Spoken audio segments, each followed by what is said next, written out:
সরকার পতনের 1 বছর পার হলেও খুব বেশি সুবিধা করতে পারেনি ক্ষমতা ছেড়ে পালিয়ে যাওয়া আওয়ামী লীগ। এতে মাথা নষ্ট অবস্থা তাদের।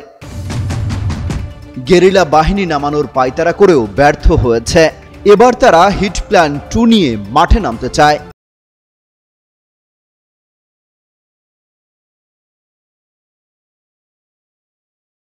নির্ভরযোগ্য সূত্রের দেয়া তথ্যে জানা যায়, অন্তর্বর্তী সরকারকে ফেলে দিতে আওয়ামী ফ্যাসিস্টদের ষড়যন্ত্র পরিকল্পনা 2 সক্রিয় করা হচ্ছে, যার প্রধান টার্গেট অক্টোবর থেকে ডিসেম্বর। এই 3 মাস জুড়ে সক্রিয় থাকবে।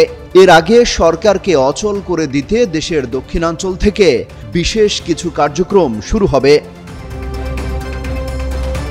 এসব গোপন পরিকল্পনা বাস্তবায়নে সাবেক স্বরাষ্ট্রমন্ত্রী আসাদুজ্জামান খান কামালের সঙ্গে সমন্বয়ের দায়িত্বে রয়েছেন কার্যত নিষিদ্ধ আওয়ামী লীগের যুগ্ম সাধারণ সম্পাদক বাহাউদ্দিন নাসিম, মাহবুবুল আলম হানিফ, সাবেক মন্ত্রী মহিবুল হাসান চৌধুরী নওফেল এবং সাবেক মন্ত্রী ও আওয়ামী লীগের সভাপতিমণ্ডলীর সদস্য জাহাঙ্গীর কবির নানক সহ বেশ কয়েকজন।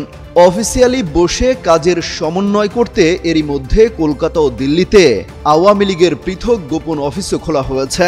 সেখানে তারা 5 আগস্ট থেকে কাজও শুরু করে দিয়েছেন।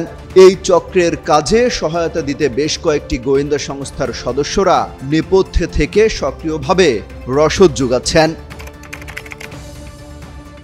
এই চক্রের প্রধান টার্গেট বা লক্ষ্য হলো 3টি।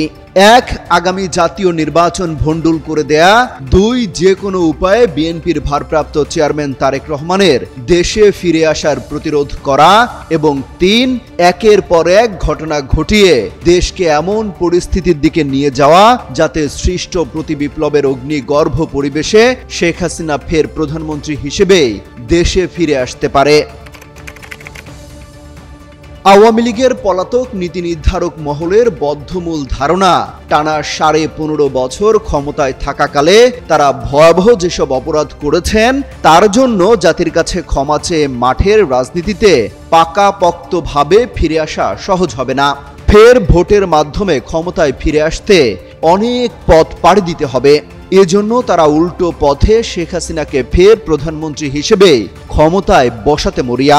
এজন্য যা করার তারা সেটাই করতে চান। প্রথম দফার ষড়যন্ত্র পরিকল্পনা বাস্তবায়নে আওয়ামী লীগের মাস্টারমাইন্ডরা যেসব পদক্ষেপ নিয়েছিলেন তার অনেক কিছুতেই তারা সাফল্য পেয়েছেন। এখন তারা প্রথম দফার সফলতা ও ব্যর্থতাকে কাজে লাগিয়ে এবার আরও নিখুঁত অ্যাকশন প্ল্যান সাজাতে চান। সূত্র মতে তাদের প্রথম দফার অ্যাকশন প্ল্যানে সফলতার মধ্যে রয়েছে বিপ্লবী সরকার গঠন হতে না দেওয়া, গণ অভ্যুত্থানের সামনের সারিতে থাকা সমন্বয়কদের অনেকের মধ্যে বিভেদ ও সন্দেহ সৃষ্টি করা, একাধিক গ্রুপে বিভক্ত করে ফেলা, নানা পদ্ধতিতে বিতর্কিত করা, রাজনৈতিক শক্তিগুলোর মধ্যে দূরত্ব সৃষ্টি, একে অপরকে প্রতিপক্ষ বানানো, আওয়ামী লীগ, যুবলীগ ও নিষিদ্ধ ছাত্রলীগ সহ দলের বিভিন্ন পর্যায়ের অপেক্ষাকৃত কম বিতর্কিতদের গণ অভ্যুত্থানের বিভিন্ন শক্তির মধ্যে অনুপ্রবেশ ঘটানো।